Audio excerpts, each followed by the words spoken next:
Today I am discuss about my project, which is voice control home automation with the help of Google Assistant. You have seen that I have connected this power supply in my controller. This power supply into 30 volt, then it's convert this transformer in 12 volt. Then this transformer, this is a bridge rectifier. This convert into AC into DC. Then this is a filter. Then this is a 12 to 5 volt converter IC. Then I have again attached a filter. Then this filter, this power in 5 volt travels in whole circuit for my control, this controller and this IC and this resistor and this LED also.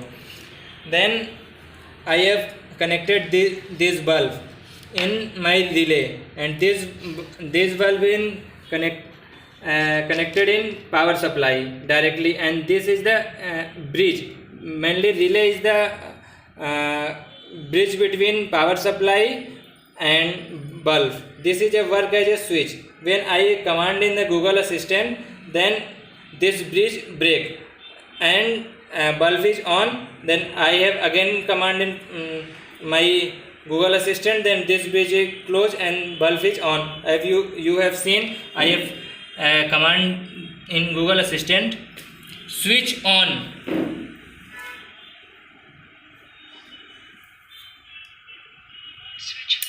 You have seen that switch on is a basically for string. This string convert in a cloud in a numerical form. Then this cloud in command in ESP32 with the help of Wi-Fi. Then this ESP32 convert in 1 and 0 form. Then if a pin is high, then this command go to in relay. Then after I have again command in Google Assistant, switch off.